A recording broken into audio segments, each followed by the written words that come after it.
అందరికీ నమస్కారం.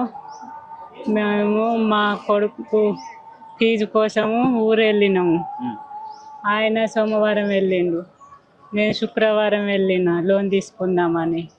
ఇక డబ్బులు సరిపోలేదు. 1,00,000 కట్టాలి ఫీజు, కండోన్మెంట్స్ ఫీజు కట్టాలి, మళ్ళీ ఇంకోటి ఏదో అన్నారు ఎగ్జామ్ ఫీజు, అన్ని ఫైన్లతో వేసిర్రు. డబ్బులు సరిపోలేవు. ఇక నాది ఎల్ఐసిది ఉండే, అది డబ్బులు తీసుకుందాం క్లోజ్ చేసేసని నేను పోయినా.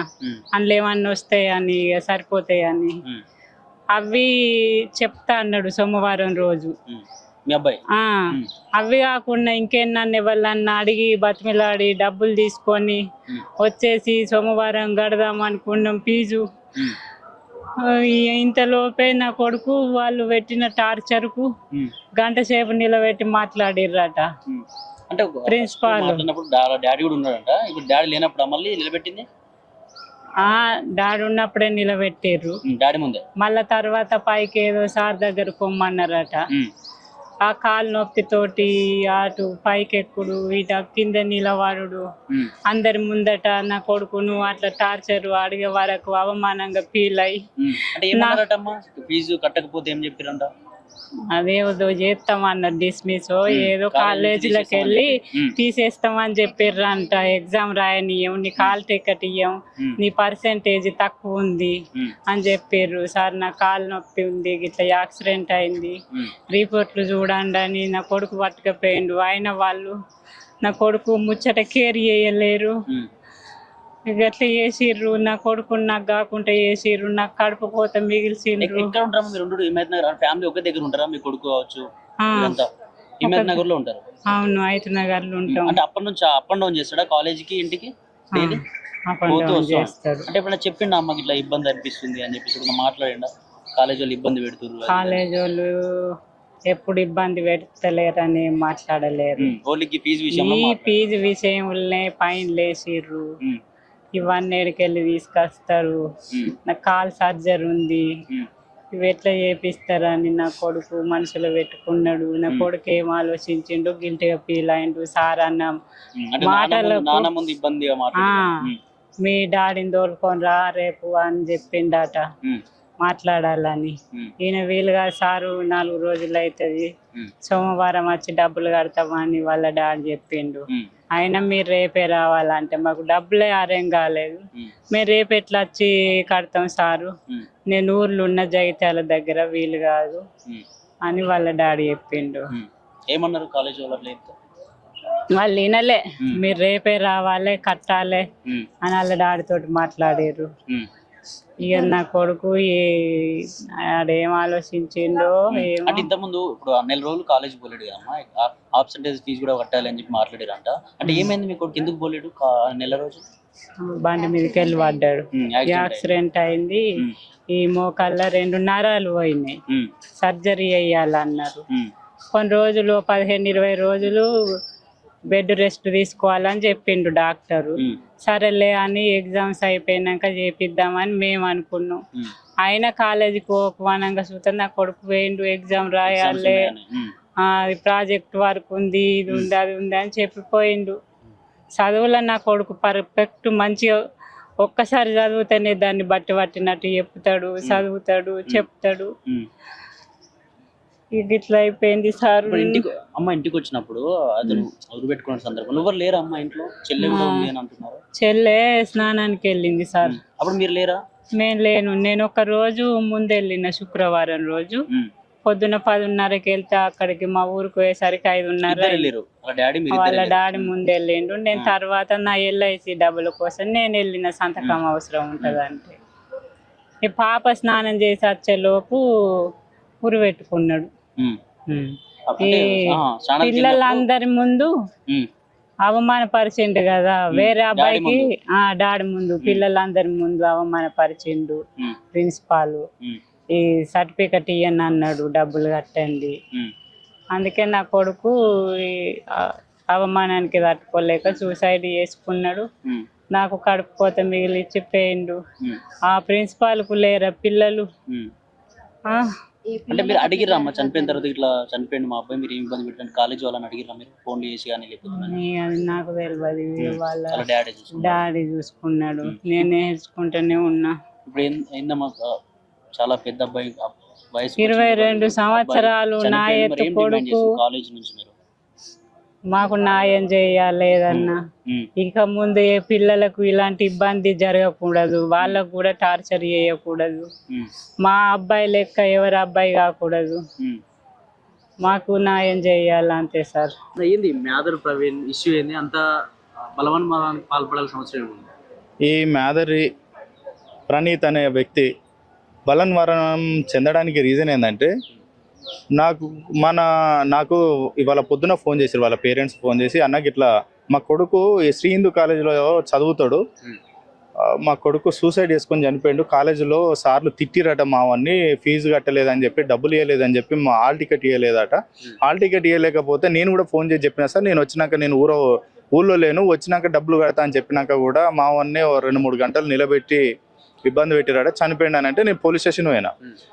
ఐతనార్ పోలీస్ స్టేషన్ పోతే కనీసం ఏమైందంటే ఐతనార్ పోలీస్ స్టేషన్లో ఉన్న పోలీసులు మనలతో అంటారంట, ఇది ఆర్థిక పరంగా అప్పులైనాయి లేకపోతే బెట్టింగ్ల ద్వారా అప్పులైనాయి అని చెప్పి చేసుకొని సూసైడ్ చేసుకున్నాడు అని చెప్పు, ఫ్యామిలీ తోటి ఇబ్బందులై సూసైడ్ చేసిండు అని చెప్పి రాయమని చెప్పి మనోళ్ళని ఇబ్బంది పెడుతున్నాను పోయేసరికి. నేను పోయి సార్ ఏంది సార్ ఇది, మీరు ఏదో చెప్తున్నారట, బాగానే చెప్తున్నారు కదా అదే చెప్పంటే, కాదు అట్లా కాదు సార్ అదనంటే, సార్ ఇది 306 IPC 306 ప్రకారం ఇది మర్డర్, ఖచ్చితంగా మీరు మన మర్డర్ మీద మీరు ఎఫ్ఐఆర్ చేయాలంటే నువ్వెవరు నువ్వని, నేను హైకోర్టు అడ్వకేట్ని, ఒక విద్యార్థి సంఘం నాయకుని నేను అనుడితోటి ఎంబటే ఎఫ్ఐఆర్ను చేంజ్ చేసిండు. ఎఫ్ఐఆర్ చేసి తీసుకొని వచ్చేసరికి ఈ టైం అయింది. మేము శ్రీ హిందూ కాలేజీకి 10 సార్లు ఫోన్ చేసిన, ప్రిన్సిపాల్కి 10 సార్లు ఫోన్ చేసి, సార్ మరి ఏమైంది శ్రీ హిందూ కాలేజీలో, మరి ఒక విద్యార్థి ప్రాణం పోయింది కదా, మీరు ఏ విధంగా సమాధానం చెప్తారని చెప్తే ప్రిన్సిపాల్కి ఒక 10-15 సార్లు ఫోన్ చేసినా లిఫ్ట్ చేయలే. శ్రీ హిందూ కాలేజీలో ఉన్న మిగతా ఫోన్ నెంబర్స్కి ఒక 10-20 సార్లు ఫోన్ చేసినా కూడా ఎవరు రెస్పాండ్ కాకపోతే నేను హైయర్ ఎడ్యుకేషన్ చైర్మన్ గారికి కూడా ఫోన్ చేసి, సార్ ఇది సో అండ్ సో ఇలా జరిగిందంటే నేను కూడా మాట్లాడతా అని చెప్పిండు. ఇది JNTU అఫిలియేటెడ్ కాబట్టి JNTU రిజిస్టర్ గారికి ఫోన్ చేసినా కూడా JNTU రిజిస్టర్ గారు స్వయంగా శ్రీ హిందూ కాలేజ్ వాళ్ళకి ఫోన్ చేసినా కూడా రెస్పాండ్ కాని పరిస్థితి.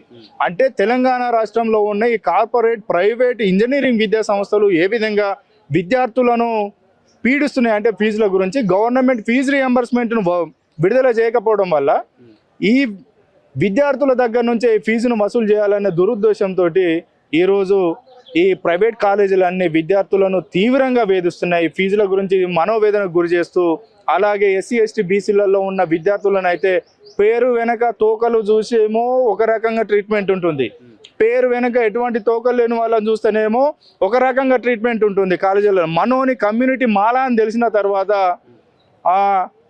ఏవో అన్నట్టు ఆయన డైరెక్టర్ 45 నిమిషాల నుంచి గంట సేపు కాలుకు ఫ్రాక్చర్ అయ్యి ఆపరేషన్ అయినా కూడా నిలబడలేని పరిస్థితులలో గంట సేపు నిలబెట్టి అందరి ముంగట మనోని అవమానపరిచినట్టు మాట్లాడేసరికి మనోడు ఆత్మన్యూన్యత భావానికి గురై వాళ్ళ నాన్నతోటి ఫోన్ మాట్లాడించినా కూడా, నువ్వు చెప్తే నేను వినను, నువ్వు రేపు పొద్దున వచ్చి నా కళ్ళ ముందు నిలబడి డబ్బులు కడుతున్నావు, మీ వాడు ఎగ్జామ్ రాస్తాడు, హాల్ టికెట్ ఇస్తా లేకపోతే లేదు అని అంటే, మా నాన్ననే ఇలా మాట్లాడిండు, నన్ను ఈ మిగతా విద్యార్థుల ముందు నన్ను అవమానపరిచిండు, నేను ఎందుకు బ్రతికానని చెప్పి ఉద్దేశంతో నిన్న కాలేజీ పోకుండా పొద్దున్ననక ఏడుస్తూనే ఉండి సాయంత్రం 7 గంటలకు సూసైడ్ చేసుకున్నాడు అట, ఊరేసుకున్నాడు.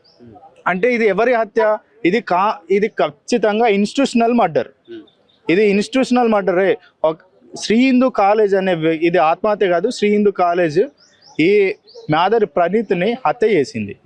ఈ హత్యలో ఇంకొకరు ఎవరున్నారు అంటే తెలంగాణ రాష్ట్ర ప్రభుత్వం. ఎందుకంటే ఫీజు రియంబర్స్మెంట్లను సకాలంలో రిలీజ్ చేయకపోవడం వల్ల ఇలాంటి సంఘటనలు జరుగుతూ ఉన్నాయి.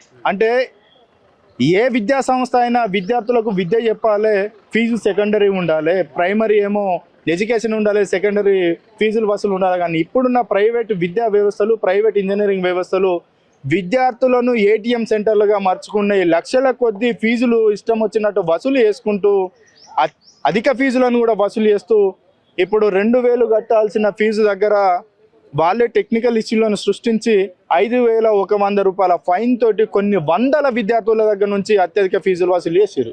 అంటే కాలేజ్ యాజమాన్యం విద్యార్థులను బడుగు బలహీన వర్గాలకు చెందిన మధ్యతరగతి వర్గాలకు చెందిన విద్యార్థుల ఫ్యామిలీల పరిస్థితి ఆర్థికంగా ఎంత ఘోరంగా ఉంటుందో మనందరికీ తెలుసు. మనందరం ఆ పరిస్థితి నుంచి వచ్చిన వాళ్ళమే. కానీ వాళ్ళను కూడా ఆర్థికంగా దెబ్బతీయడానికి, మానసికంగా క్షోభను గురి చేయడానికి ఈ విధంగా వసూల దందాకు ఈ ప్రైవేట్ ఇంజనీరింగ్ విద్యా వ్యవస్థ తయారైంది. దీనిపైన ఖచ్చితంగా ఈ రాష్ట్ర ప్రభుత్వం ఒక కమిటీ వేసి ఫీజు నియంత్రణ కమిటీ ఒకటి వేయాల్సిన బాధ్యత అందరిపైన ఉన్నది, రాష్ట్ర ప్రభుత్వంపై ఉన్నది. అలాగే శ్రీ హిందూ కాలేజ్ యాజమాన్యాన్ని మేమేం డిమాండ్ చేస్తూ ఉన్నామంటే, ఎలాగో వాళ్ళ తల్లిదండ్రులకు వాళ్ళ కొడుకును, నిండు కొడుకు, ప్రాణాలు పోయిన కొడుకును మీరు తిరిగి ఇవ్వలేరు. ఏ విధంగా నువ్వు న్యాయం చేయగలుగుతావు? ఇప్పుడు మీ ఇక్కడున్న విద్యార్థులు అందరం కలిసి నీకు ఎంత ఫీజు ఉంటుంది? 10 లక్షలు కడతాం, మరి ఆ ప్రణీత్ను తీసుకురాగలుగుతారా అని చెప్పి నేను అడుగుతా ఉన్నా. మేము మళ్ళా ఒకటి ఈ శ్రీ హిందూ కాలేజీని డిమాండ్ చేసేది ఏంటంటే, ₹1 కోటి నష్టపరిహారాన్ని తక్షణమే ఈ మాదరి ప్రణీత్ కుటుంబానికి మీరు రిలీజ్ చేయాలి, ప్రకటించాలి.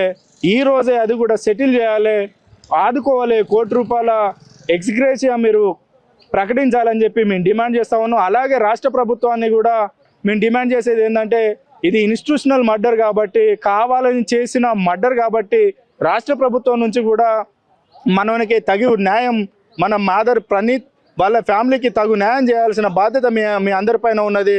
దాంతో పాటుగా యాజమాన్యంపై క్రిమినల్ చర్యలు తప్పకుండా తీసుకోవాలని చెప్పి మేము కోరుతా ఉన్నాం. ఏదైనా చివరిగా ఇప్పుడు యాజమాన్యాన్ని మీరు అడిగితే వాళ్ళు ఏం సమాధానం చెప్పకుండా సెలవు ప్రకటించి ఎగ్జామ్స్ లో పోస్ట్ పోన్ చేసిన పరిస్థితి, మరి మీరు ఏం చేయబోతున్నారు? ఇంకొక హైలైట్ విషయం ఏంటంటే, మేము పోలీస్ స్టేషన్ ఈడికి వచ్చి విద్యార్థులతోటి మాట్లాడుతుంటే కాలేజ్ యాజమాన్యం నుంచి వాళ్ళ హెచ్ఓడి ఒక అతను వచ్చిండో, 2 టీచర్లు వచ్చారు. వచ్చి ఏమంటారంటే, సార్ మేము వచ్చినాం సార్, మాట్లాడడానికి వచ్చినాం, పేరెంట్స్ తోటి అట్లా మందులు ఇచ్చి పరామర్శించి పోదామని వచ్చినాం. అంటే పరామర్శించడం దేనికే? మరి పరామర్శిస్తే ఆ పిల్లగాన్ని లేపుకరారి మేమందరం సంతోషపడతాం. పరామర్శ కాదు, మీ యాజమాన్యం నుంచి వాళ్ళ పేరెంట్స్ తోటి మాట్లాడి వాళ్ళకి ఎటువంటి భరోసా కల్పిస్తారో కల్పించమని చెప్తే, సార్ మాట్లాడుతున్నాం సార్ అని చెప్పి గత 4 గంటల నుంచి టైం వేస్ట్ చేస్తూనే ఉన్నారు. ఆ 4 గంటల నుంచి మేము టైం వేస్ట్ చేస్తూ ఉంటే, మేము మాట్లాడుతూ ఉంటే అంటారు కదా, రేపటి నుంచి సెమిస్టర్ ఎగ్జామ్స్ ఉన్నాయి సార్, కాలేజ్ దాకా తీసుకురాకండి, ఇబ్బంది అవుతుంది. అంటే మీరు కనుక మీ కాలేజ్ యాజమాన్యం కనుక ఇప్పుడు మాట్లాడకపోతే, ఈ రోజు నుంచే రేపు మొత్తం మీ కాలేజ్ దగ్గరనే ఈ శవాన్ని తీసుకొచ్చి ఖననం చేస్తాం, కాలేజ్ ముందు ధర్నా చేస్తామని అంటే, దెబ్బకి ఉట్టిన ఇప్పటిదిప్పుడే రేపున్న సెమిస్టర్ ఎగ్జామ్స్ని పోస్ట్ పోన్ చేసుకొని రేపు కాలేజ్కి సెలవు ప్రకటించిన వైనం ఉన్నది. అంటే ఇక్కడ చనిపోయిన మాదరి ప్రణీత్కు న్యాయం చేద్దాం, వాళ్ళ కుటుంబానికి న్యాయం చేద్దాం అనే ఉద్దేశంలో ఏ కోశన శ్రీ హిందూ కాలేజ్ యాజమాన్యం లేదు.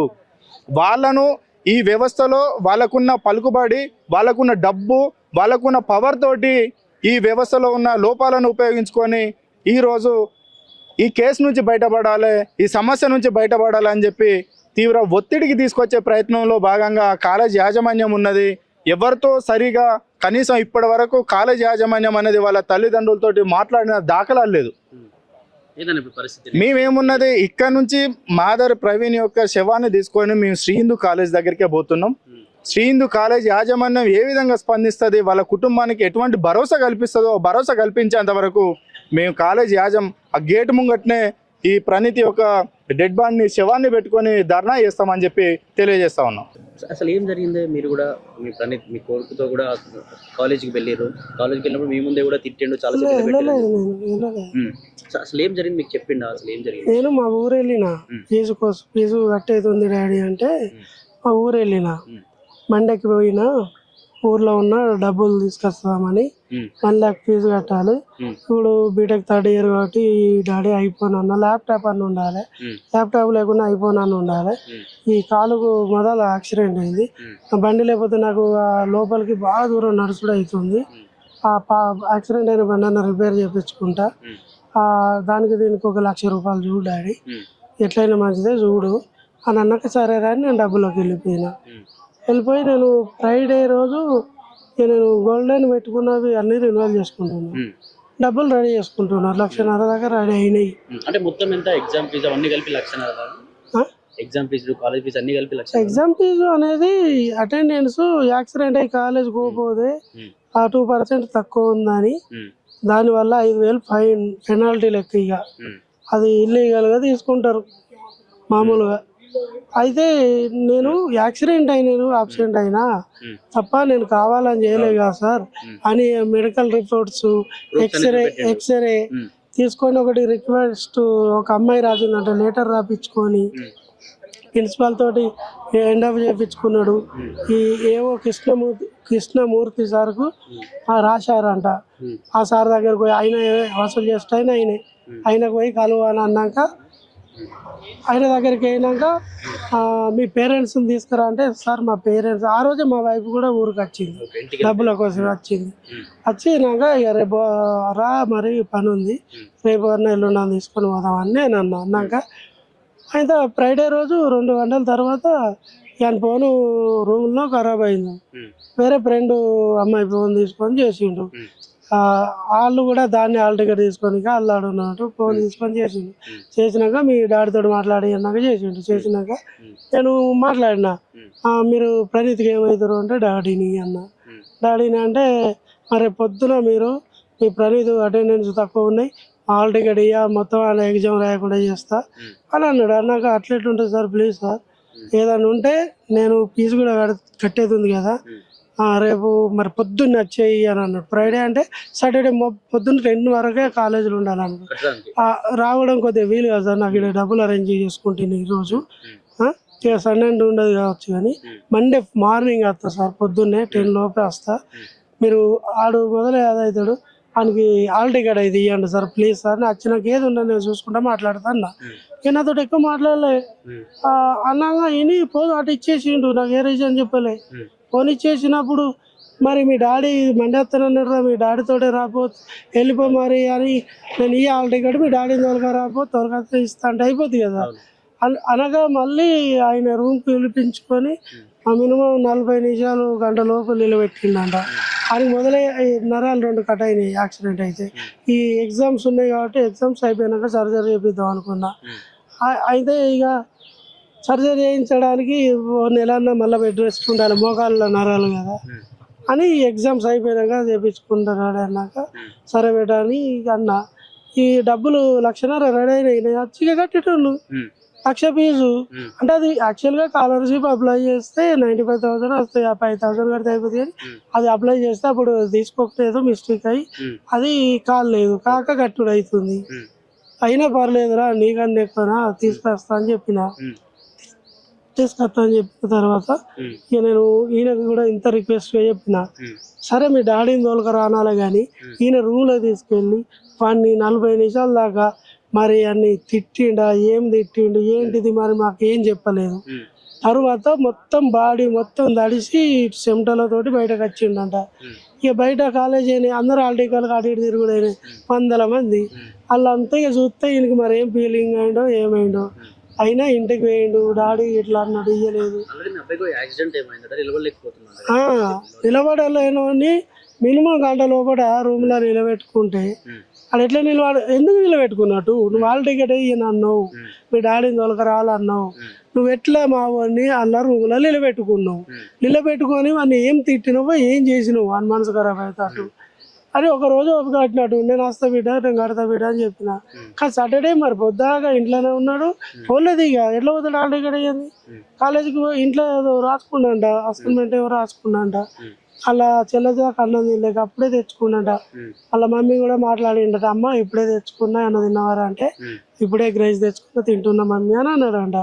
అప్పుడే ఇలా చెల్లి వచ్చింది కాలేజీకి పోయి, మా బిడ్డ వచ్చినాక చెల్లె వచ్చినారా మరి నేను తెచ్చుకొని 1 మంది తింటున్నా, మీరు నువ్వు కూడా ఏమన్నా తెచ్చుకొని తినరా, అప్పటికి నేను కర్రీ చేస్తా, నువ్వు రైస్ పెట్టు అని అన్నాక సరే అని గ్రేప్స్ అవి ఉంటే కిచెన్లోకి కడుక్కొచ్చుకొని పోలా కిచెన్లో తీసేసి గంట తర్వాత ఆమె స్నానం చేస్తాయి. ఎందుకంటే medical field half day duty, half day అట్లా ఉంటుంది. స్నానం ఖచ్చితంగా చేస్తుంది. సాయంత్రం వాష్రూమ్కి వెళ్ళి స్నానానికి అయింది 10-20 నిమిషాలు స్నానం చేస్తుంది. 20 నిమిషాలకి ఎక్కువ ఇక బట్టలు ఉతుకోవడం చేయడం 20 నిమిషాలకి ఎక్కువ పట్టిందంట, అరగంట లోపల. ఆ లోపల ఈ బాత్రూంలోకి వెళ్ళి బయటకు వెళ్ళేసరికి ఫ్యాన్కు ఊగులాడుతుండట. అంటే కాళ్ళని చూసిందంట, గిట్ట గిట్ల ఊగులాడుతున్నాయి అని భయపడి చక్కన బాత్రూమ్ డోర్ పైన అయితే వెళ్ళి ఆ డ్రెస్ వేసుకొని డాడీ డాడీ అన్న చనిపోయిండు డాడీ అన్న ఇట్లా ఊరేసుకున్నాడు ఫోన్ చేసింది మీ కూతురు చేసి లోపల రూమ్ లో భయపడుకుంటా అంటే మీరు ఇప్పుడు ఇద్దరు అక్కడ ఊర్లోనే ఉన్నారు మీరు డబ్బుల కోసం ఇద్దరం ఉన్నాను. ఇక అదే జరిగింది. ఎట్లా మరి ఇప్పుడు ఏం డిమాండ్ చేస్తున్నారు ఇప్పుడు యాజమాన్యం కూడా మీరు రేపు కాలేజ్ దగ్గరికి వెళ్తారని చెప్పి కాలేజ్ కూడా పోస్ట్ పోన్ చేసి మేము ఏం డిమాండ్ చేయలేదు సార్. నా కొడుకు వేయిండు, నా కొడుకు ఇప్పుడు ఇంకో సంవత్సరం అయితే నా చేతికి వచ్చిండు. 21, 22 ఏళ్ళు పడుతున్నాయి. ఇప్పుడు నా కొడుకు కావాలని డిమాండ్ ఏం చేయాలి? నాకు డిమాండ్ ఏంది? నా కొడుకును నా జీవితకాలం నన్ను సాధి పొందబెట్టేటోడిని నా చేతలేదు నేను పొందబెట్టుకోవాల్సి వస్తుంది. ఇప్పుడు నా కొడుకు ఎట్లా రావాలి? నన్ను ఎవరు చేస్తారు మమ్మల్ని? నా బిడ్డ ఎదిగింది, ఇంకో ఆడేది అయితే నాకు చేతికి ఎదిగి నా పని చేస్తాడు. ఇప్పటికైనా ఈ ఇట్లాంటి కానీ వీళ్ళని వదిలిపెడితే కూడా ఆ కృష్ణమూర్తి సార్ అనే ఆయన మీద సీరియస్గా యాక్షన్ తీసుకోవాలి. మేము కంప్లైంట్ కూడా ఇచ్చి వచ్చినాం. వాళ్ళను కూడా కొద్దిగా సైడ్ ట్రాక్ పట్టించే పొజిషన్లో ఉన్నారు. మీ అసలు మీడియా కూడా కొద్దిగా బాగా హెల్ప్ చేయాలని నేను కోరుకుంటున్నా.